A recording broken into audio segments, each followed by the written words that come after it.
అడిగితే మళ్ళీ తిరిగంటారు. ఎల్జీ పరమేశ్వరం వచ్చి కంపెనీ ఎల్జీ పరమేశ్వరం చూడండి ఏం చేసాము. ₹1 వచ్చి మేము వచ్చి ఏం చెప్పారు నిన్న, ఎందుకు ధర్నా చేస్తున్నారు? ₹1 వచ్చి ప్రకటించిన ప్రభుత్వం ₹1 అందరికి ఇవ్వాలి. దాంతోపాటు మేము ఇంతకు ముందు ఇచ్చిన పరిహారం కంటే ఎవరైతే ఇంజూర్డ్ పర్సన్స్ ఉన్నారో సీరియస్ ఇంజూర్ కానీ ఇంజూర్డ్ వాళ్ళకి ఇచ్చిన పారితోషికం కంటే ఎక్కువ ఇవ్వాలని డిమాండ్ చేస్తూ అది అందని పక్షంలో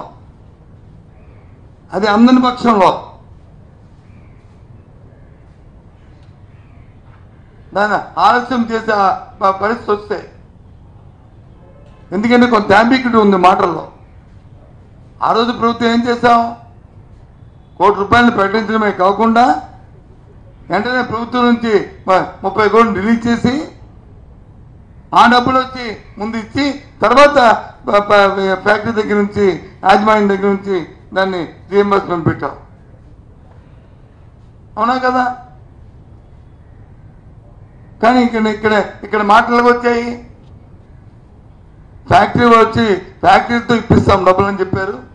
ఓకే, సంతోషం, సాధన లేదు. కానీ మళ్ళీ రెండో మాట ఏం చెప్పారు, ఫ్యాక్టరీ వాళ్ళు అక్కడ కనిపించలేదు అని చెప్పారు. ఏ ప్రభుత్వంలో ఫ్యాక్టరీ వాడు కనిపించలేదు అనే మాటని మాట్లాడతామండి? కనిపించకపోయింది పిల్లక పట్టుకొని ఎక్కడున్నా ప్రపంచంలో ఎక్కడున్నా తీసుకొస్తాం. ఇది ప్రభుత్వాలు, ప్రజాస్వామ్యం. ప్రభుత్వం అంటే ప్రైవేట్ వ్యవస్థ కాదు. తీసుకొచ్చి కూర్చోబెట్టి ప్రభుత్వంతో చట్ట ప్రకారం ఏముందో అవన్నీ కార్యక్రమాలు చేయిస్తాం. అందుకో ఆ అంబిగ్యూటీ ఉంది కాబట్టి, ఆ భాషలో వచ్చి ద్వందార్థాలు ఉన్నాయి కాబట్టి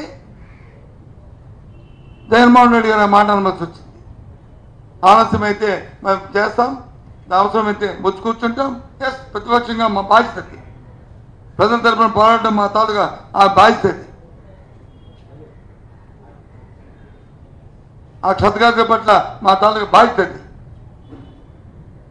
ఆ నేపథ్యంలో ఆయన చెప్పారు, ఏంటో ఇష్టరాజ్యంగా మాట్లాడుతుంటే మీరే మాట్లాడలేదు. ఇప్పుడు నేను మాట్లాడినది ఏదైనా నా సొంత కవిత్వం ఉందా చెప్పండి?